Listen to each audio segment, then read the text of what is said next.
اگر میں قرآن میں الفاظ کی ترتیب پر زور دیتا ہوں، چھوٹے سے چھوٹے فرق کو بھی نظر انداز نہیں کرتا، انتہائی صبر اور ترتیب کے ساتھ دعوت دے رہا ہوں۔ لوگ طرح طرح کے سوالات کے جوابات چاہتے ہیں، لیکن ہر کام کو، ہر سوال کو اس کے وقت پر رکھتا ہوں۔ تو حکمہ اور کسے کہتے ہیں؟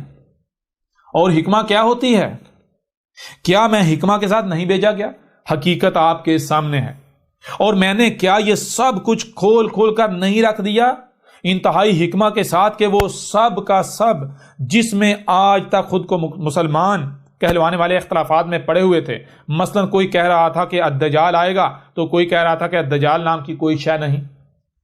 کوئی انسان کو الدجال قرار دے رہا تھا، تو کوئی دوسروں کو الدجال کے موضوع پر باطل قرار دے رہا تھا، تو کوئی الدجال جن کو قرار دے رہا تھا، کوئی الدجال یہودیوں اور عیسائیوں کے علماء کو قرار دے رہا تھا، تو کوئی یہ کہہ رہا تھا کہ الدجال جن اور انسان کے ملاپ سے آنے والی مخلوق ہوگی۔ تو کیا ان میں سے کوئی ایک بھی سچا تھا؟ کوئی ایک بھی اس موضوع پر اس طرح بات کر سکا کہ جس نے ہر ایک کو لاجواب کر دیا ہو، حق کھول کھول کر واضح کر دیا ہو؟ نہیں، بالکل نہیں۔ اور آج کیا میں یعنی عیسیٰ نے الدجال کیا ہے جس میں آج تک اختلاف کیا جاتا رہا، اسے ہر لحاظ سے، ہر پہلو سے کھول کھول کر نہیں رکھ دیا کہ دنیا کی کوئی طاقت رد نہیں کر سکتی، غلط ثابت نہیں کر سکتی؟ کیا کوئی کم سے کم عقل بھی ایسا ہے جس کی عقل میں نہ آ گیا ہو کہ الدجال کیا ہے، بشرطے کہ وہ میری دعوت کو سن لے؟ کیا کوئی میری طرف سے کھولے جانے والے حق کو غلط ثابت کر سکتا ہے؟ دنیا کی کوئی طاقت غلط ثابت کر سکتی ہے؟ کیا دنیا کی کوئی بھی طاقت اس حق کو غلط ثابت کر سکتی ہے؟ اسی طرح طلوع الشمس من مغربہا، یعنی طلوع ہو رہا ہے سورج جہاں سے غروب ہو رہا ہے، کیا آج تک اس میں بھی اختلاف میں نہیں پڑے ہوئے تھے؟ اور کس نے آ کر اسے بھی کھول کھول کر رکھ دیا؟ کیا دعوت الارض کے موضوع پر بھی اختلافات میں نہیں پڑے ہوئے تھے؟ اور آج کس نے اس موضوع کو بھی کھول کھول کر رکھ دیا کہ دنیا کی کوئی طاقت غلط ثابت نہیں کر سکتی؟ کیا علامات و اشارات الساعۃ میں سے ایک النار یعنی زمین سے نکلنے والی ٹھنڈی آگ میں بھی اختلاف نہیں کیا جا رہا تھا؟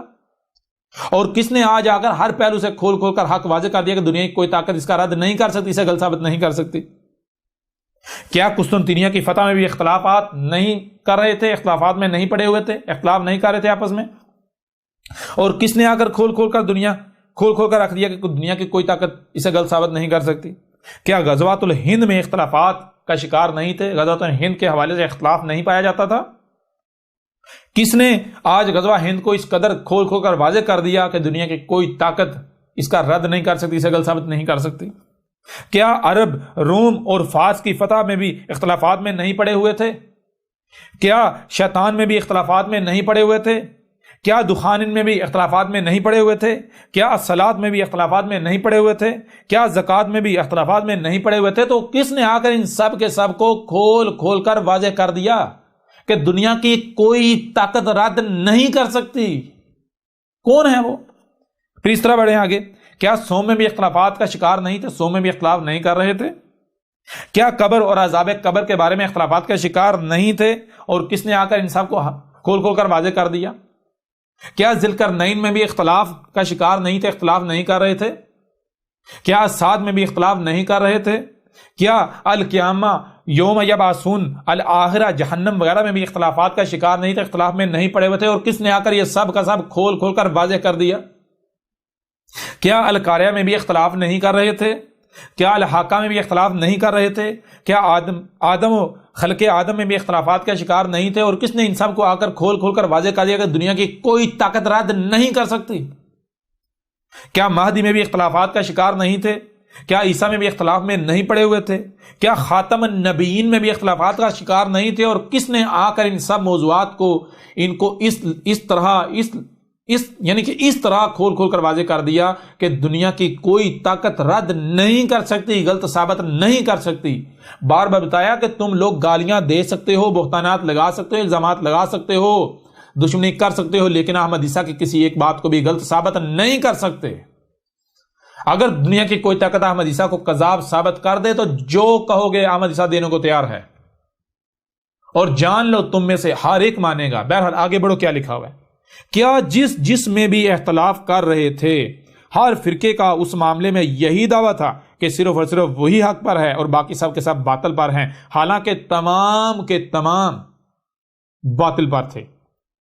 ہر اس موضوع کو، ہر اس بات کو کس نے کھول کھول کر رکھ دیا جس میں بھی اختلافات کا شکار تھے؟ اس طرح کھول کھول کر واضح کر دیا کہ دنیا کی کوئی طاقت رد نہیں کر سکتی، خواہ کچھ ہی کیوں نہ ہو جائے۔ دنیا کی کوئی طاقت احمد عیسیٰ کو غلط ثابت نہیں کر سکتی۔ حقیقت آپ کے سامنے ہے، وہ صرف اور صرف ابن مریم کی مثل عیسیٰ نے آج آ کر سب کچھ کھول کھول کر رکھنا تھا اور رکھ دیا۔ میں نے، احمد عیسیٰ نے آج آ کر ہر اس بات کو، ہر اس معاملے کو، ہر اس شے کو جس میں بھی اختلاف کیا جا رہا تھا اسے کھول کھول کر واضح کر دیا۔ تو اے عقل کے اندر ذرا غور کرو، یہ کام کس نے کرنا تھا؟ یہ تو عیسیٰ نے کرنا تھا، عیسیٰ کے علاوہ تو کسی نے کر ہی نہیں سکنا تھا۔ اب جب وہی کام میں نے کر دیا تو عیسیٰ کوئی اور ہوگا، کوئی اور عیسیٰ ہوگا، کون ہوگا؟ اور جس نے کرنا تھا یہی تو عیسیٰ کی پہچان تھی۔ کس کا انتظار کر رہے ہو گدھے کے بچوں؟ کفر کرتے ہو تو نقصان کس کا؟ میرا؟ نہیں مانتے نہ مانو، کھڈے میں جاؤ، میرا کیا بگڑے گا؟ تمہارا انجام بالکل وہی ہونے والا ہے جو گزشتہ ہلاک شدہ اقوام کا ہوا، وہ جو گزشتہ تمہارے آباء و اجداد تھے ان کا ہوا، تو وہی انجام تمہارا جو ہونے والا ہے۔ بہرحال حقیقت ہر لحاظ سے آپ کے سامنے ہے۔ عیسیٰ اللہ کا رسول آج آپ میں موجود ہے، جو کہ البینات کے ساتھ آ گیا، نہ صرف البینات کے ساتھ بلکہ حکمہ کے ساتھ، اور اس نے حکمہ کے ساتھ ہر اس معاملے کو کھول کھول کر رکھ دیا، ہر اس بات کو کھول کھول کر رکھ دیا جس میں آج تک یہ لوگ آپس میں اختلافات کا شکار تھے۔ دین کیا ہے؟ ہر کوئی اپنا اپنا دائرہ لگا کر اسے ہی دین حق قرار دے رہا تھا اور دوسروں کو باطل کہہ رہا تھا، حالانکہ سب کے سب ہی باطل پر تھے اور ہیں۔